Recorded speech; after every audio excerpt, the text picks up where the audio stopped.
Aunque los asesinos en serie activos en el mundo están disminuyendo, estos criminales no han desaparecido y aún hoy, investigadores, forenses y expertos en genealogía colaboran para identificarlos y detenerlos, sin importar si sus delitos ocurrieron hace 50 años o 5 meses.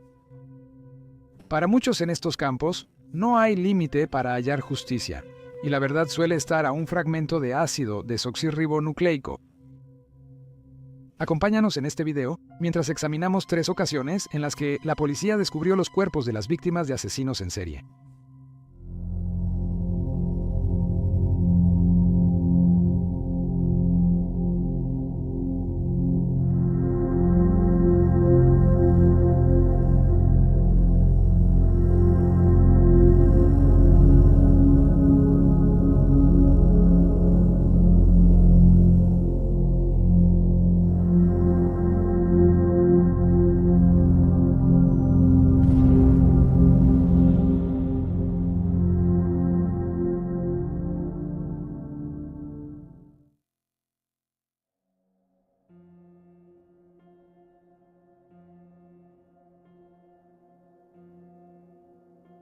El cuerpo de Nona Cobb, de 29 años, fue hallado junto a la Interestatal 77 en el condado de Surry, Carolina del Norte, el 7 de julio de 1992 en Pontousing. La última vez que se la vio fue subiendo a un camión con un hombre desconocido en un área de descanso del condado de Cleveland solo unos días antes. La historia de Nona es triste, pero es una que escuchamos a menudo cuando hablamos de delitos violentos. Era vulnerable, tenía poco dinero y luchaba contra el abuso de sustancias. Apenas 7 meses antes, había perdido la custodia de su hijo de 3 años debido a sus dificultades para dejar las drogas. Su hermana Vicky Gregory dijo a los medios: "Ella nos amaba y nosotros a ella. Solo porque hagas algo mal no significa que dejes de amarla". Durante años, los investigadores pensaron que Nona fue víctima de Sean Patrick Goebel, un camionero y asesino serial que cruzaba Carolina del Norte, recogía mujeres jóvenes vulnerables, la mayoría trabajadoras sexuales, y abandonaba sus restos en la carretera interestatal. Por esta razón, más tarde se le apodó el asesino de la interestatal. Goebel fue arrestado en 1995, a los 28 años, tras cometer al menos 4 asesinatos en 4 estados a principios de los 90. Mientras estaba bajo custodia, confesó los asesinatos de Brenda Hagee, una mujer de 45 años de Indiana, a quien había encontrado en una estación de servicio en Tennessee en enero de 1995, Alice Haynes, una trabajadora sexual de 36 años de Ohio, cuyos restos fueron recuperados en Kingsport, Tennessee, Sherry Mansour, de 34 años, a quien conoció en Fredericksburg, Virginia, y posteriormente estranguló hasta la muerte en febrero de 1995. Y Lisa O'Rourke, de 29 años, quien también fue estrangulada hasta la muerte en enero de 1994 en Mississippi. Su cuerpo fue arrojado en Alabama. Nona parecía la víctima ideal para Goebel, pero una prueba de ácido desoxirribonucleico demostró que no era el asesino. No sería hasta el 2021 que se reexaminó la evidencia, y las pruebas de genealogía ayudaron a los investigadores a llegar a Warren Luther Alexander, de 73 años. El 15 de marzo de 2022 fue arrestado en Diamond Head, Mississippi, y extraditado a Carolina del Norte, donde enfrentaría cargos en relación con el caso de Nona.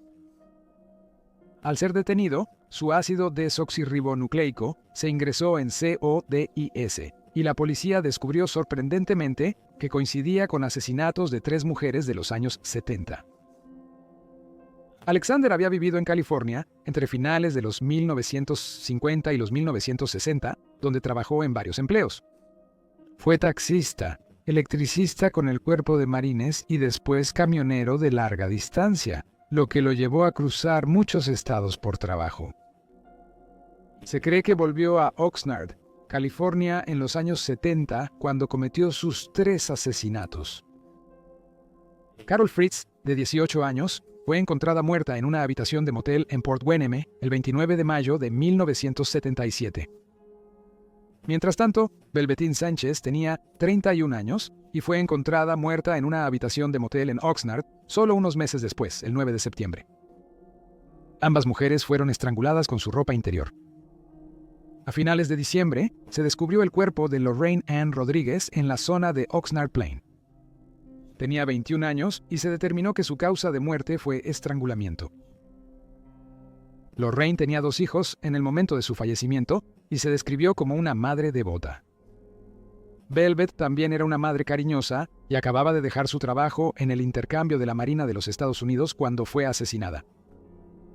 Carol terminó la preparatoria y se mudó de Michigan a California.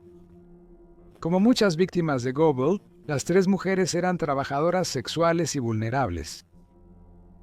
La policía investiga un posible vínculo entre Warren Alexander y el asesinato de Cassandra Lee Miller, una joven que murió en octubre de 1975. Según los investigadores, los cuerpos de Carol, Velvet y Cassandra fueron colocados de forma similar, con la intención de degradar a la víctima.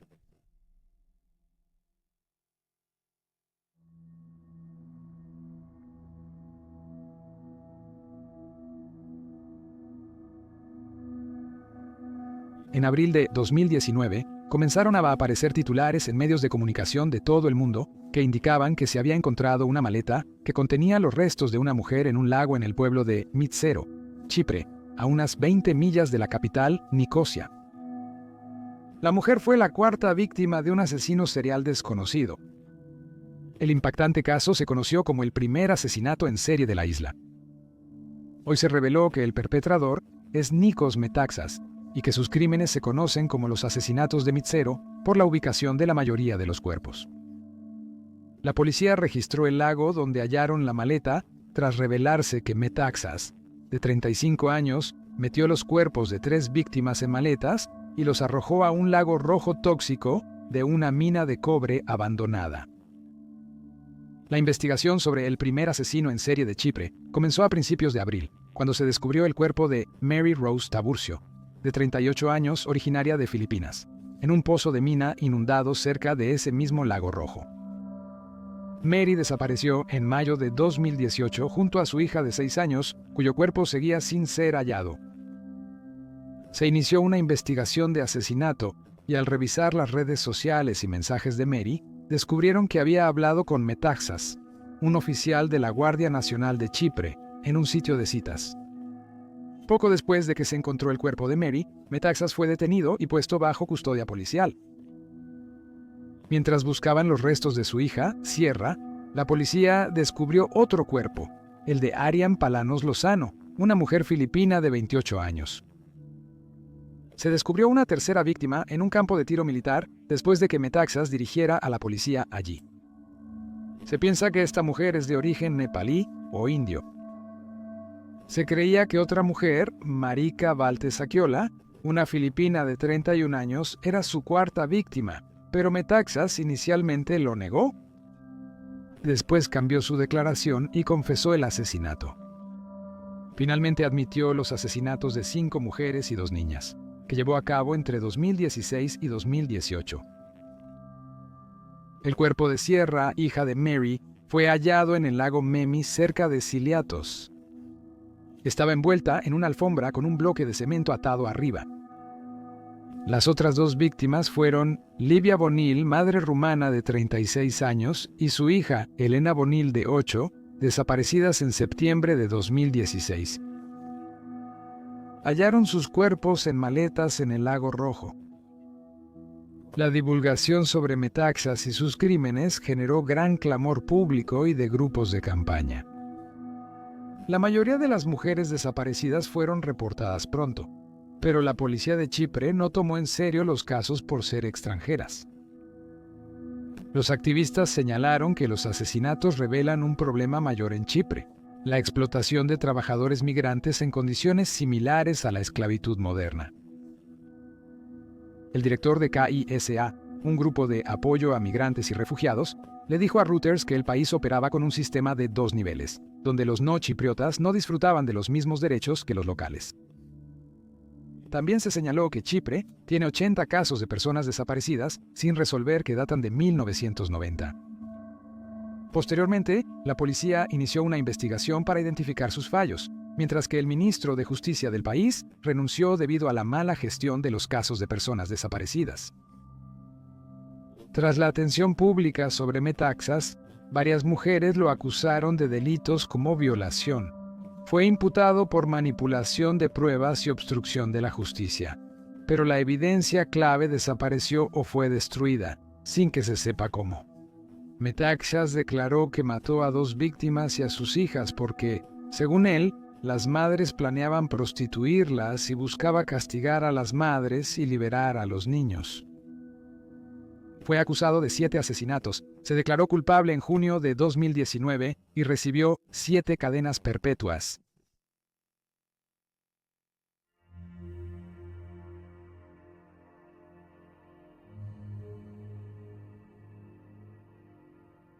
En diciembre de 2024, investigadores en Manitoba, Canadá, empezaron a buscar cuerpos humanos en el vertedero Prairie Green, al norte de Winnipeg. Al principio, autoridades y funcionarios de Manitoba se negaron a examinar el área, diciendo que podría tomar hasta 3 años y costar hasta $184 millones canadienses. Los líderes y ciudadanos indígenas querían cerrar el caso relacionado con la búsqueda, por lo que presionaron mucho para que las fuerzas del orden autorizaran la operación. En marzo de 2025, solo 4 meses después, se recuperaron los cuerpos de 2 mujeres del sitio. La Real Policía Montada de Canadá identificó a las individuos como Morgan Harris, de 39 años, y Mercedes Myron, de 26 años. Ambas mujeres eran parte de la Primera Nación de Long Plain y vivían en Winnipeg en el momento de sus desapariciones en la primavera de 2022. Dejaron atrás 7 hijos, entre ellas más un nieto. Cambria, hija de Morgan, dijo en redes que hallar los restos de su madre fue un momento agridulce.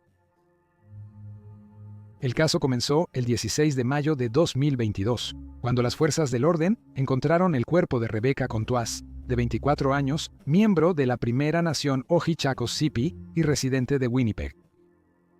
El hallazgo de sus restos en contenedores de basura detrás de los apartamentos Marjoy, en North Kildonan, Winnipeg, fue descrito como macabro. Solo hallaron parte de los restos de Rebecca aquí. Después se supo que el resto probablemente fue llevado al vertedero de Brady Road, pues varios contenedores residenciales ya habían sido vaciados. Investigadores buscaron el resto del cuerpo de Rebecca en el vertedero por más de 2 semanas, acompañados por varios grupos indígenas, y finalmente ella fue localizada el 21 de junio de 2022. Mientras rastreaban a Rebecca, la policía notó a Jeremy Skibiki, de 35 años. Durante el interrogatorio por la desaparición de la joven de 24 años, confesó su asesinato y el de otras mujeres, incluyendo a Morgan Harris, Mercedes Myron y Ashley Singus, de 31 años, cuyo cuerpo fue hallado en 2022, pero no identificado hasta 2025. Antes de identificarla, era llamada la Mujer de Búfalo. Ella también se fue de Winnipeg. Una investigación sobre Skibiki mostró su historial de violencia contra mujeres. En el verano de 2015, fue condenado después de agredir a su pareja, de hecho, que estaba embarazada en ese momento. Ella informó que fue estrangulada, golpeada en la cara y amenazada de muerte si hablaba con la policía. Luego solicitó una orden de protección, alegando que él no se detendría hasta matarla, pero fue rechazada. No está claro por qué. Cabe mencionar que Skibiki ya había sido violento con otra pareja. Su expareja dijo que él tenía fantasías violentas sobre ella y que una vez la asfixió tanto que sangró por la boca. 4 años después, la esposa de Skibiki pidió una orden de protección contra él. Afirmó que sufrió todo tipo de abusos por parte de él y que él había amenazado con matarla. En su solicitud, ella escribió: él había sugerido que me mataría o que otras pandillas me secuestrarían y torturarían o matarían o me traficarían, así como también me dijo que me metería en una bolsa de basura. En una audiencia posterior para la orden de protección, ella declaró: realmente tengo mucho miedo por mi vida.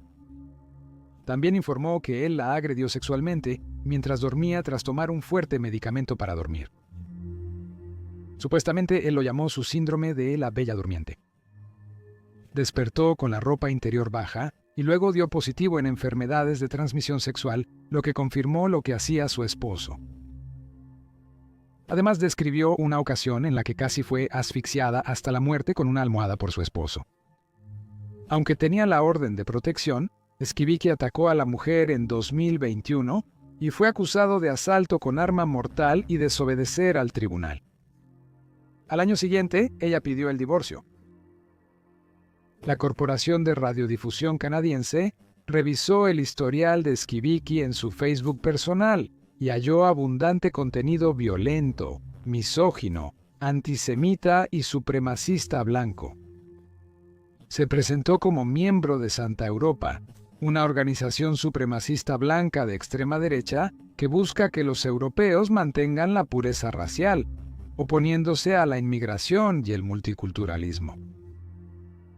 Los investigadores lograron armar una línea de tiempo de los eventos utilizando los recuerdos de Skibicki. Ashley Singus fue la primera víctima, asesinada cerca del 15 de marzo de 2022 en Maine. Alrededor de esta época, la familia de Mercedes Myron tuvo noticias de ella por última vez. Morgan Harris habría sido asesinada el 1 de mayo, última vez que la vieron viva, y Mercedes 3 días después, el 4 de mayo. Es notable que no se reportó su desaparición hasta el 26 de septiembre, por lo que la policía en ese momento ni siquiera sabía que había desaparecido. Mientras tanto, se estima que la fecha de muerte de Rebecca Contois fue alrededor del 14 o 15 de mayo. Se cree que conoció a 2 de las mujeres en un refugio para personas sin hogar. Skibicki fue acusado de los 4 asesinatos el 1 de diciembre de 2020.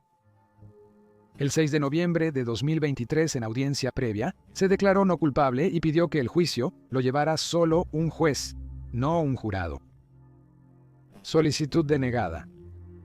En el juicio, se reveló que Skibicki agredió, estranguló o ahogó a sus víctimas antes de abusar sexualmente de los cadáveres y desmembrarlos. Todos fueron desechados en contenedores de basura. Sus abogados alegaron que mató por alucinaciones causadas por su esquizofrenia y no era consciente de sus actos. Sin embargo, este argumento fue rechazado y fue condenado por los 4 cargos. No será elegible para libertad condicional durante al menos 25 años, para cuando tenga 60 años.